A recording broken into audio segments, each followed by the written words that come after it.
امام علی مقام کی شہادت کے تیسرے دن حکومت نہیں ٹوٹی تھی، وہ تو 4 سال حکمران رہا، لیکن پھر اس طرح اترا ہے کہ لوگ ذرا نام بھی لیتے ہیں تو ڈر ڈر کے سہم کے لیتے ہیں. پھر اس طرح اترا ہے کہ وہ ہمیشہ کے لیے اتر گیا. نظریے غالب آیا کرتے ہیں، کچھ وقت کے لیے بعض اوقات کچھ لوگوں کا غلبہ ہوتا ہے، لیکن ہمیشہ کے لیے غالب سچ اور حق رہتا ہے. سیدنا امام حسین رضی اللہ تعالیٰ عنہ نے شہادت دی، لیکن وقتی طور پر وہ حکمران رہا، پر قیامت تک جو حکومت ملی ہے وہ حسین ابن علی کو ملی ہے اور آپ ہی کی حکومت رہے گی. لوگ کئی دفعہ سوال پوچھتے ہیں، اتنی مسجدیں ہیں جی ملک میں، اتنے لوگ تبلیغ کرنے والے ہیں جی، اتنے لوگ ہیں جی، اتنا کام ہو رہا ہے، اتنی مساجد ہیں، اتنے مدرسے ہیں، انقلاب کیوں نہیں آ رہا؟ تو میں کہا کرتا ہوں آپ نے گن کے بتایا نا ماشاءاللہ کافی ہیں، تو یہ بھی تو انقلاب ہی ہے نا. یہ اتنے لوگ آپ کو نظر آتے ہیں. مجھ سے ایک دفعہ ایک صاحب نے پوچھ لیا کہ علماء جو محنت کر رہے ہیں اس کا نتیجہ کیا ہے؟ میں نے کہا آپ کی تو کئی ساری سرکاری اسامیاں خالی ہیں، اور ہمارا حال یہ ہے کہ رمضان میں ہو سکتا ہے کسی حافظ کو قرآن سنانے کے لیے مسجد نہ ملے، یہ نہیں ہو سکتا کسی مسجد کو حافظ نہ ملے. تو کام تو ہو رہا ہے، دین کام تو ہو رہا ہے. میرے عزیز کمزور نہیں پڑے، نتیجہ اللہ پہ چھوڑے. چوتھی بات سنیں، جو اہل فضل ہوتے ہیں نا، ان کا فضل، ان کی عزتیں یہ اللہ تعالیٰ کے فیصلہ کرم پر مبنی ہوتی ہیں. یہ شانیں لوگوں کی دی ہوئی نہیں ہوتی. لوگوں کا اپنا مزاج ہوتا ہے، اپنی طبیعت ہوتی ہے. اور ہم جس زمانے میں رہتے ہیں، اس زمانے میں تو ہر آدمی کا، چونکہ ہم جمہوری ملک میں رہتے ہیں، ہر آدمی کا سوچنے کا اینگل بھی اپنا ہے، اپنے حساب سے لوگ سوچتے ہیں. اور آپ کسی کی تعریف کر کے دیکھیں کسی کے سامنے، وہ کہے گا یار ساری باتیں ٹھیک ہیں، 99 ٹھیک ہیں، پر وہ ہنسا نہیں میری مرضی کے حساب سے. اگر یہ ہو بھائی ایک آدھ کمی تو ویسے بھی رہ جائے گی، انسان ہے. ہمارا مزاج ہوتا ہے. یہ مت سمجھا کریں کبھی بھی کہ غلبہ ادھر زیادہ ہو گیا ہے، کثرت ادھر. ہمیشہ کثرت صداقت کی دلیل نہیں ہوتی، اس کو اچھی طرح سمجھ لیں. اللہ تعالیٰ جن لوگوں کو اپنے فضل سے بلندیاں عطا کرتا ہے وہ بہرحال ہمیشہ بلند رہتے ہیں. اہل فضل کی قدر اپنے دلوں میں ہمیشہ قائم رکھیں. حضرت امام علی مقام رضی اللہ تعالیٰ عنہ کے بعد کتنے حکمران آئے؟ ہم سادے لوگ ہیں، شاید ہم سب کے نام نہ بتا سکیں، لیکن امام حسین کے بعد امام زین العابدین کا نام ساری دنیا جانتی ہے. ان کے قریب بیٹھنے والوں میں حضرت حسن بصری کا نام سارا زمانہ جانتا ہے. حکومتیں آتی جاتی رہتی ہیں، وقت اقتدار کئی دفعہ بڑا لطف دیتا ہے، اور لوگ جب بات کرتے ہیں تو بڑی پھیل کے کرتے ہیں، اور جب گفتگو کرتے ہیں تو ان کا لب و لہجہ ان کے حاکمانہ انداز کی گواہی دے رہا ہوتا ہے. لیکن دنیا میں غالب نظریات ہوا کرتے ہیں، سچائیاں غالب ہوتی ہیں، ایک ترتیب ہوتی ہے حق کہنے والوں کی. وقت کا حکمران بھی طواف کعبہ کر رہا تھا، امام زین العابدین بھی کر رہے تھے، فرزق شاعر بھی اسی طواف میں موجود تھا. تو اس نے جب دیکھا نا لوگوں کا زیادہ رجحان تو امام زین العابدین کی طرف ہے، تو فرزق کو بلا کے کہنے لگا یہ بندے گنو جو زیادہ ادھر توجہ کرتے ہیں اور میری طرف نہیں دیکھتے، ان کا بعد میں کچھ علاج کرنا ہے. بندے گن لیتے ہیں نا، نہیں پتا آپ کو؟ الیکشن کے دنوں میں پتہ کر لیتے ہیں کس کس گلی نے ووٹ نہیں دیے. اگلی بھی بن گئی، اس سے اگلی بھی بن گئی، بیچ والی رہ گئی. انہوں نے ووٹ نہیں دیے تھے، انہوں نے جلسہ نہیں کرایا. اس نے کہا یہ سب لوگوں کا ادھر رجحان ہے، حالانکہ حکمران میں ہوں. تو بڑا سیانہ تھا وہ شاعر، بازو تھام کے بادشاہ کا ہلا کے کہنے لگا تو لوگوں کی چھوڑ، مجھے تو یوں لگتا ہے جدھر جدھر امام زین العابدین مڑتے حجر اسود کا رخ بھی ادھر ہی ہوتا چلا جائے. تو یہ جو خدائی انعام ہے ان کا تو کیا کرے گا؟ یہ جو اللہ کی دی ہوئی شان ہے اس کا تو کیا کرے گا؟ جو اللہ تبارک و تعالی محض اپنے فضل سے کسی کو انعام دیتا اس میں تو کیسے دخل دے گا؟ دوستو یاد رکھنا، کچھ چیزیں ایسی ہوتی ہیں جو محض اللہ کا فضل ہوتی ہیں. بعد میں لوگ کہہ دیتے ہیں میں نے بڑی محنت کی، میں نے بڑی جدوجہد، محنتی تو اور بھی بڑے تھے، تجھ پر فضل ہو گیا ہے تو اب ذرا جھکنا سیکھ، اب تو نہ واپس آنا سیکھ. اگر دیکھیں نا بہت سارے لوگ ایسے ہوتے ہیں، بہت سارے لوگ بڑے باصلاحیت، لیکن اللہ تعالیٰ کی شان ہوتی ہے، اس نے کس کو کس انداز میں کب نوازنا ہے، یہ اس کا ارادہ کرم ہے۔ باتیں چونکہ عرض کیا تھا زیادہ نہیں کرنی، بات سمیٹنے کی طرف آ رہا ہوں۔ ہم نا بعض اوقات بڑی بات کرنا چاہتے ہیں، اور ہم تو اس زمانے میں رہتے ہیں جس زمانے میں چھوٹی سی بھی کوئی محنت کرنا لگتا ہے تو وہ کہتا ہے میں تو کربلا میں کھڑا ہوں۔ حالانکہ بھائی یہ بڑی آخر کی بات ہے، آپ تھوڑا سا نا قریب کوئی کی مثال دے لیں، ابھی آپ اتنا دور نہیں جائیں، وہ تو بڑا انتہائی اقدام ہے، وہ بڑی آگے کی بات ہے۔ ہر آدمی، میں اکثر کہتا ہوں کہ جب کربلائیں سجیں گی تو انشاءاللہ تعالیٰ اسوہ حسینی پر عمل کرنے والے سینکڑوں مسلمان میدان میں ہوں گے، اور وہ وقت آتا رہا ہے، دوبارہ بھی آئے گا، تو انشاءاللہ میدان میں ہوں گے۔ لیکن جو امام علی مقام نے ہمارے سامنے عام لوگوں کے سامنے سیدھ رکھی ہے، اس پر تو عمل کریں۔ جلدی سے چند ایک باتیں عرض کرتا ہوں، جلدی سے۔ نبی پاک علیہ السلام اور حضور کی اولاد کا جو فقر ہے وہ فقر اختیاری ہے۔ محبوب تو مالک ہیں اور خود فرماتے ہیں اللہ نے مجھے اختیار دیا ہے، چاہوں تو نبی اور بادشاہ بن جاؤں۔ لیکن یہ حضور نے دعا مانگی اللہ کی بارگاہ میں، اے اللہ ایک وقت روٹی دینا اور ایک وقت فاقہ دینا۔ صرف میٹھا ہی کھانا سنت نہیں، فاقہ کرنا بھی سنت ہے۔ اللہ سے دعا مانگی۔ ہر بندہ اپنی اولاد کے لیے پیسے ڈھونڈ رہا ہے اور محبوب نے تو ایک وقت کا فاقہ مانگا ہے۔ یہ بھی تو ذرا دیکھیں نا، اس پر بھی تو ذرا غور کریں نا میرے عزیز۔ لوگ کہتے ہیں جناب 3 دن تک بھوکے پیاسے رہے، یہ کیسے ہو سکتا ہے؟ تو میں نے کہا آپ امام راضی کو پڑھیں، 3 دن روزہ رکھا ہے تمام اہل بیت نے، اور تینوں دن جب افطار کا وقت آیا تو دروازے پر فقیر آیا ہے اور کھانا اٹھا کے دے دیا ہے۔ تو جن کی ماں 7-8 سال کی عمروں میں ہی تربیت کرے 3 دن بھوکے پیاسے رہنے کی، ان کے لیے پھر میدانوں میں 3 دن بھوکے پیاسا رہنا مشکل ہے؟ یہ ان کے لیے مشکل ہوتا ہے جن کے دائیں بائیں 2 اے سی چل رہے ہوتے ہیں، ان کے لیے مشکلات ہوتی ہیں جن کے ٹیشو پیپر پکڑنے کے لیے بھی 4 لوگ کھڑے ہوتے ہیں، ان کے لیے مشکلات ہوتی ہیں صاحب جن کی بچپن سے تیاری ہو اور جن کو بھوک کاٹنا آتا ہو۔ آپ پڑھ لیں سیرت کی ساری کتابیں جو سیدہ پاک پر اہل بیت نبوت پر لکھی گئی ہیں، عجیب ہیں، انفرادی ہیں لکھنے والے بھی۔ حضور کے کاشانہ نور کا انداز لکھتے ہیں تو سارے لکھتے ہیں کہ مہینہ چولہا نہیں جلا، اور سیدہ عائشہ صدیقہ رضی اللہ تعالیٰ عنہ فرماتی ہیں کئی چاند گزر گئے ہم نے چولہا نہیں جلایا، کھجور پانی پہ گزارا۔ یہ بھی سارے سیرت نگاری لکھیں گے، اور چند صفحے چھوڑ کے یہ بھی سارے لکھیں گے کہ گھر میں مہینہ چولہا نہیں جلا، پر جو دروازے پہ آیا ہے اسے جھولی بھر کے عطا فرمایا۔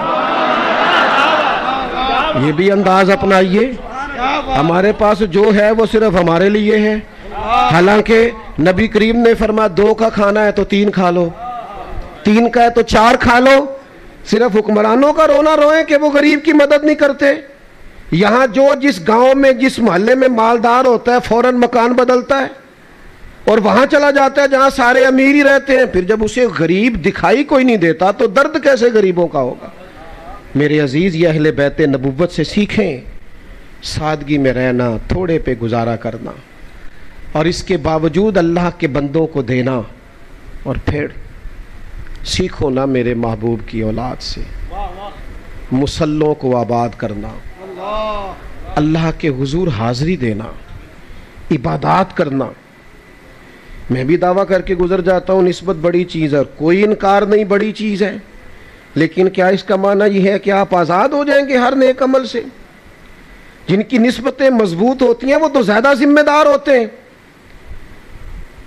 سب سنیاں رل پانی نو چلیاں، کوئی مڑ سی پھر کے، تو جنہاں نے پھر کے سر تے چایا، یعنی جنہوں نے ذمہ داری اٹھائی ہے، جنہوں نے پھر کے سر تے چایا وہ تے قدم رکھن ڈر کے۔ آپ کی نسبت زیادہ مضبوط ہے تو آپ کو تو حساس ہونا چاہیے تھا، مستحبات کے معاملے میں بھی آپ کو مضبوط ہونا چاہیے، اور آپ آزادی کی بات کر رہے ہیں۔ 9-10 محرم کی درمیانی رات ابن زیاد نے کہا حسین ابن علی 2 ہی باتیں ہیں، یا بیعت ہوگی یا جنگ ہوگی، تو امام نے فرمایا صبح بتائیں گے۔ حضرت عباس عرض کرنے لگے بھائی جان آپ کا فیصلہ تو مجھے پتہ ہی ہے، تو صبح بتانے کا کیا مطلب ہوا؟ ابھی بتا دیتے کہ ہمیں بیعت نہیں کرنا، جنگ ہی کرنا ہے۔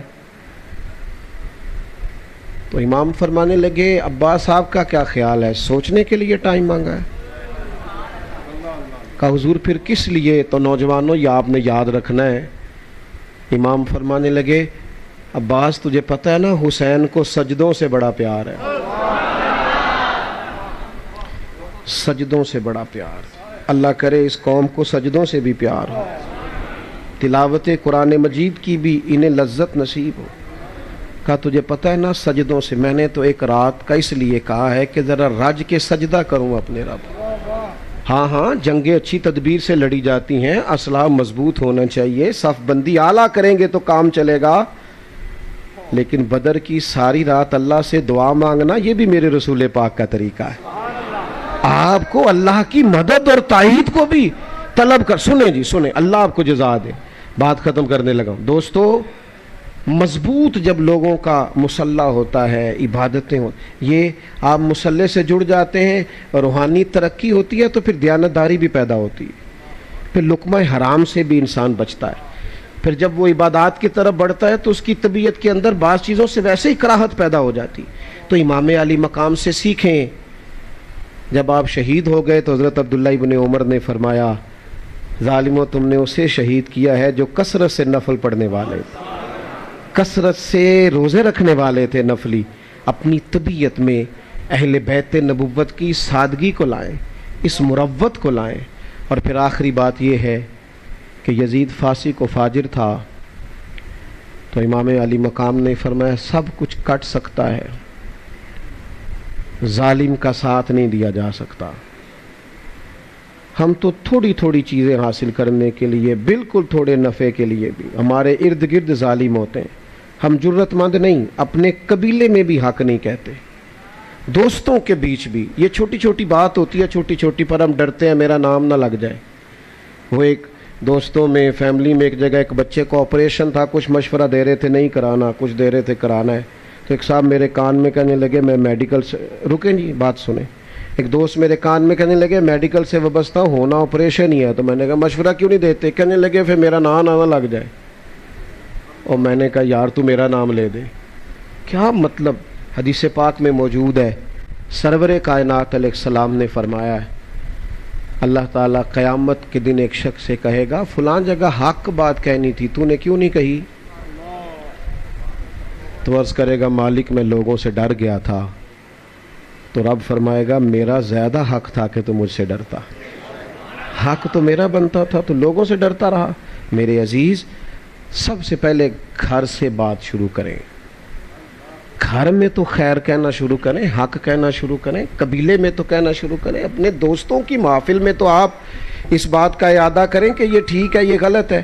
ہم تو صرف چاہتے ہیں کہ ہم گڈ بک میں رہیں ساری دنیا کی، حالانکہ یجاہدون فی سبیل اللہ ولا یخافون لومۃ لائم ذالک فضل اللہ یؤتیہ من یشاء۔ اللہ کے بندے پرواہ نہیں کرتے اگر لوگ ان کی ملامت بھی کریں، وہ اللہ کے راستے میں جہاد کرتے رہتے ہیں۔ یہ جو وہ پرواہ نہیں کرتے یہ ان پر اللہ کا فضل ہے، اور اللہ یہ فضل جسے چاہتا ہے اسے عطا کرتا ہے۔ پتھر نو تو نور جنابوں، سورج کر چمکوندا،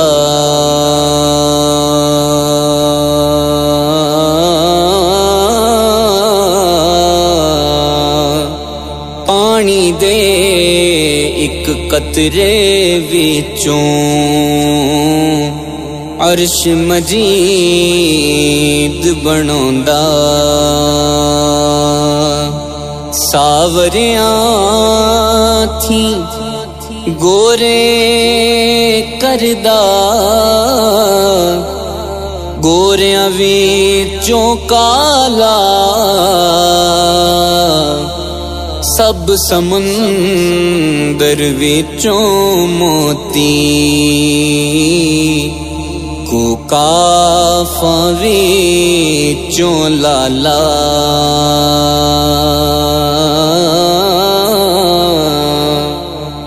سب سمندر وچوں موتی، کافاں وچوں لالا کردا نبی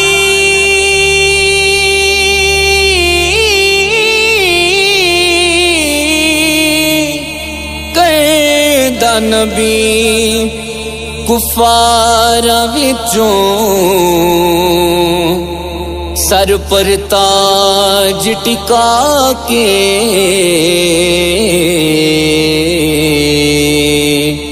مالکاں تھیں شیطان بناوے توک گلے وچ پا کے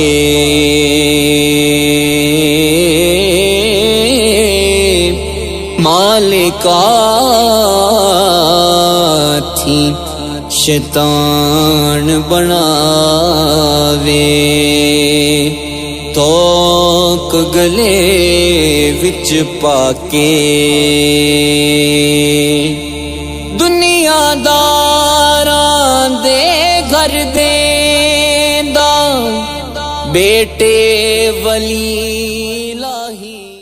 یاد رکھیں میرے نبی کریم سید عالم نور مجسم علیہ السلام نے خوبصورت سوچ، اچھی سوچ، پاکیزہ سوچ، صاف ستھری سوچ دی. حضرت زید بن حارثہ فرماتے ہیں طائف کے لوگوں نے میرے نبی پاک کو پتھر مارے، لہو لہان کر دیا.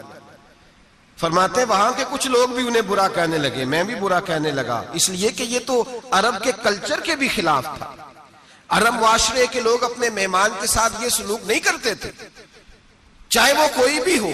اور نبی پاک علیہ السلام نے تو جو دعوت دی اس میں تو حسن بھی بڑا میٹھا تھا، وہ تو لفظوں کے اندر توانائی، خوبصورتی، مٹھاس بھی بڑی تھی. تو یہ تو عرب کے رواج کے بھی خلاف تھا کہ گھارائے مہمان کو پتھر مارے جائیں. انہوں نے پتھر مارے، لہو لہان کیا، میں نے بھی برا کہا، معاشرے کے لوگوں نے بھی برا کہا. اور فرمانے لگے پھر کمال ہو گیا، حضرت جبریل بھی حاضر خدمت ہوئے اور عرض کرنے لگے یا رسول اللہ صلی اللہ علیہ وسلم، رب فرماتا ہے کہ جبریل جاؤ اور میرے نبی سے جا کے اجازت لو، اگر میرے رسول اجازت دیں تو انہیں مسل کے رکھ دو، انہیں دو پہاڑوں کے درمیان انہیں مسل کے رکھ دو. مسل کے ہمارا کسی سے اختلاف ہو جائے نا تو زور جتنا ہمارے اندر ہو ہم لگا سارا ہی لیتے ہیں. جب پتہ چل جاتا ہے نا کہ میرے تعلقات کتنے کو ہیں پھر ہم کہتے ہیں چلو دفع کرو، میں نے کیا کہنا ہے.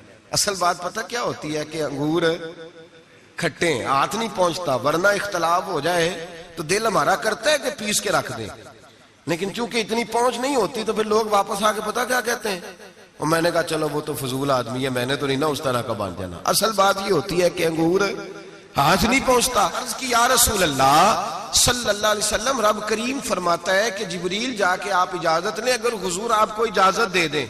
علماء نے یہاں بڑا خوبصورت جملہ لکھا ہے، اگر آپ سمجھیں تو بڑی خوبصورت بات لکھی ہے علماء کرام.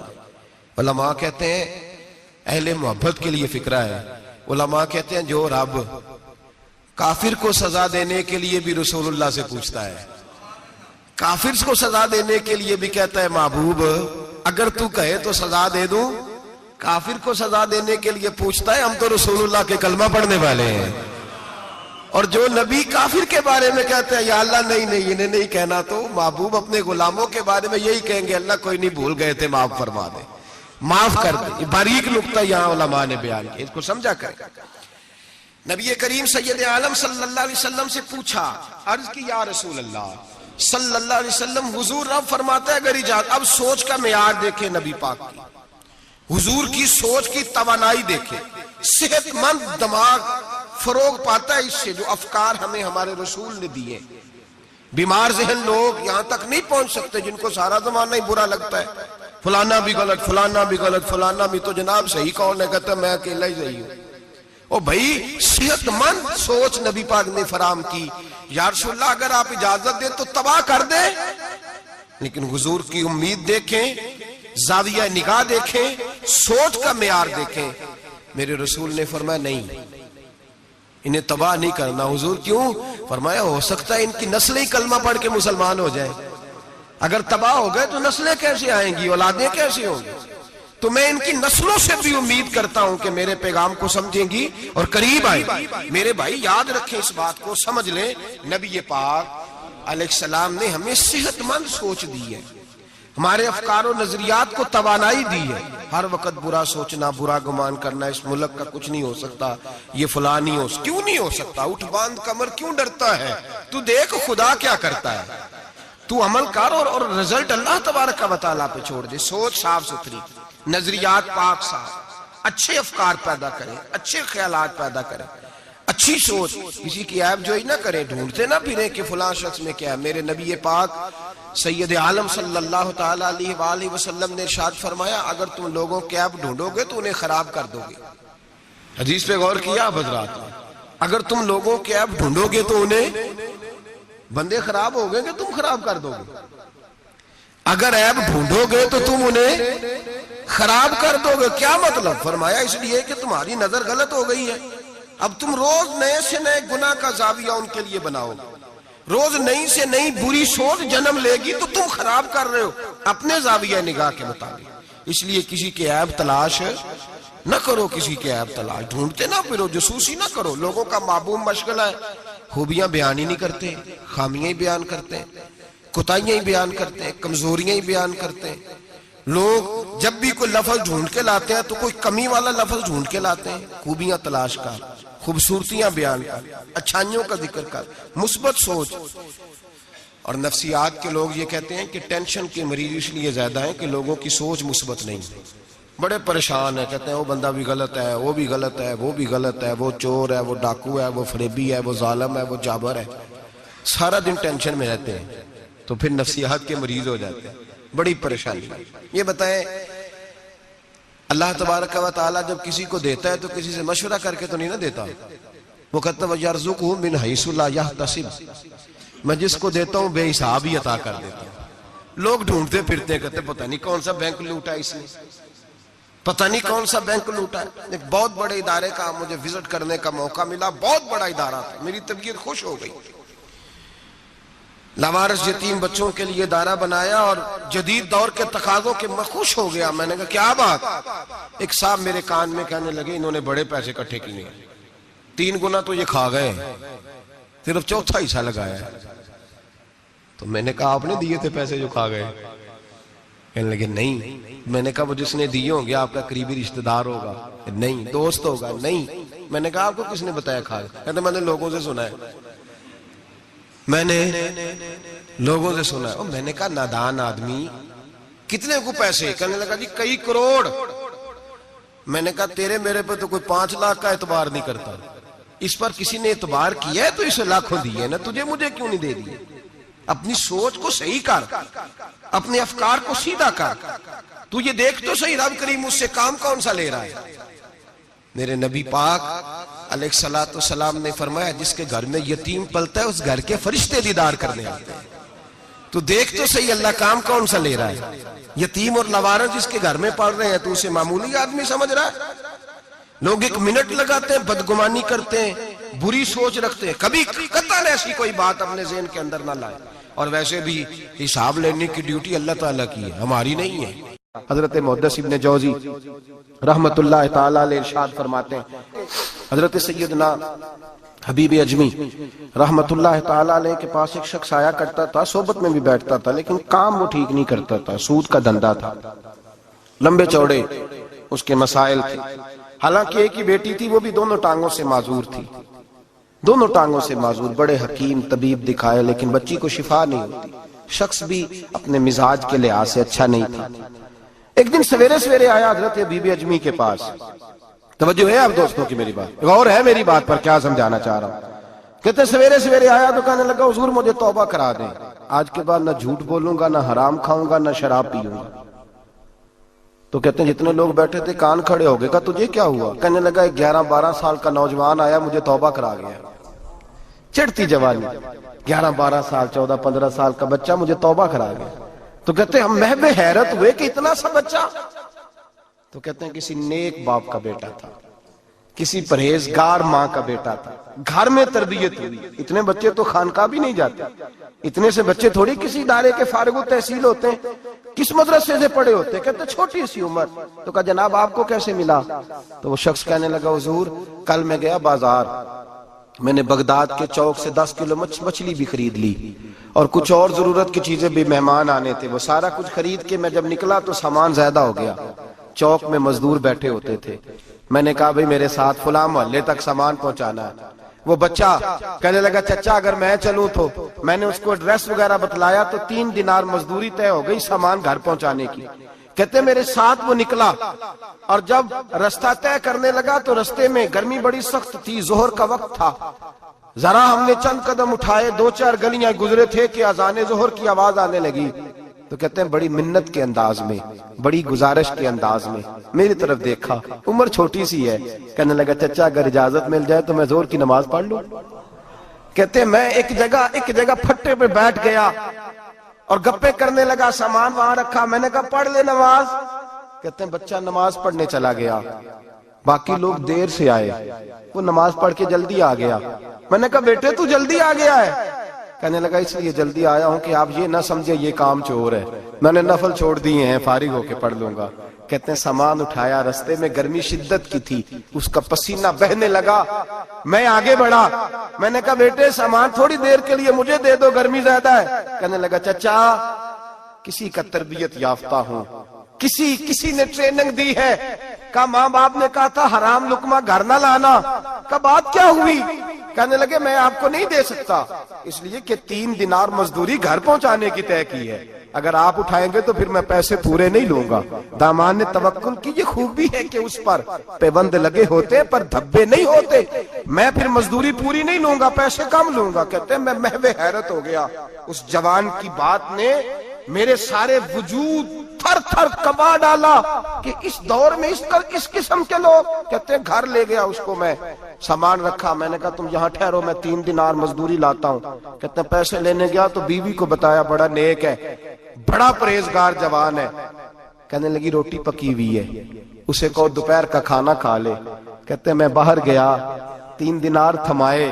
میں نے کہا بیٹے ایک بات مانو گے؟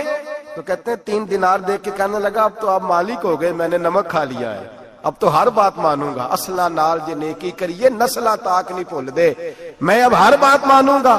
تو میں نے کہا دوپہر کا کھانا کھا لو. کہتے ہیں اس کی گردن جھک گئی اور بڑے دھیمے لہجے میں کہنے لگا میں نہیں کھا سکتا، میں نے روزہ رکھا ہوا ہے، روزہ رکھا ہوا ہے، نفلی روزہ رکھا ہوا ہے. کہتے ہیں میں اور پریشان ہوا، میں نے فوری طور پہ سوال کیا کہ اب تو کدھر جائے گا؟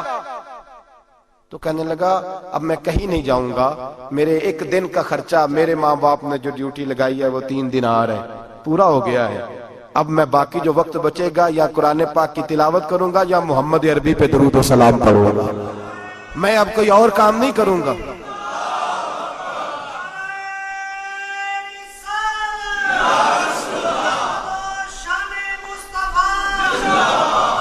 شخص کہنے لگا کہ میں نے کہا افطاری کر لینا. کہنے لگا مجھے مسجد بتا دو، میں جا کے اللہ اللہ کرتا ہوں، مجھے شام کو لے آنا.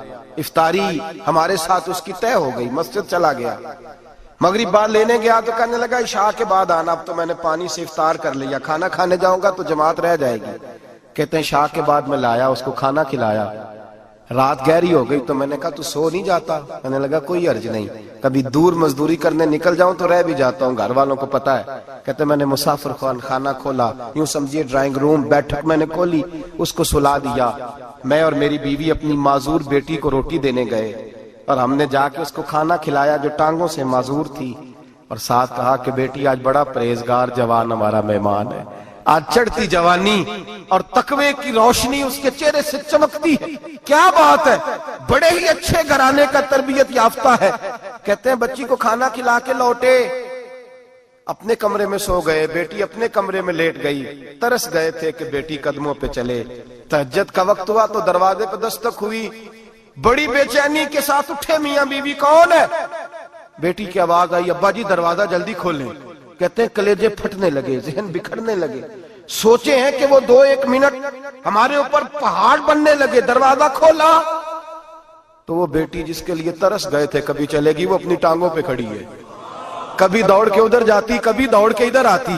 بیٹیاں پریشانی کا فون کر دیں تو پھر بھی آنسو نکل آتے ہیں, اور بیٹی گھر میں خوشی آ جائے تو پھر بھی ماں باپ رو کے ہی شکر ادا کرتے ہیں.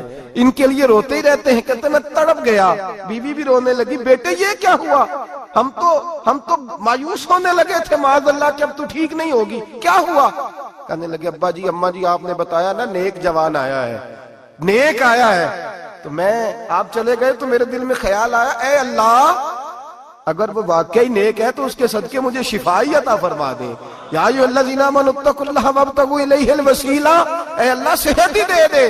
کہتے ابھی میری دعا بھی پوری نہیں ہوئی کہ میرا وجود حرکت کرنے لگا, اور یہ دیکھو میں اٹھ کے کھڑا ہو گئی ہوں.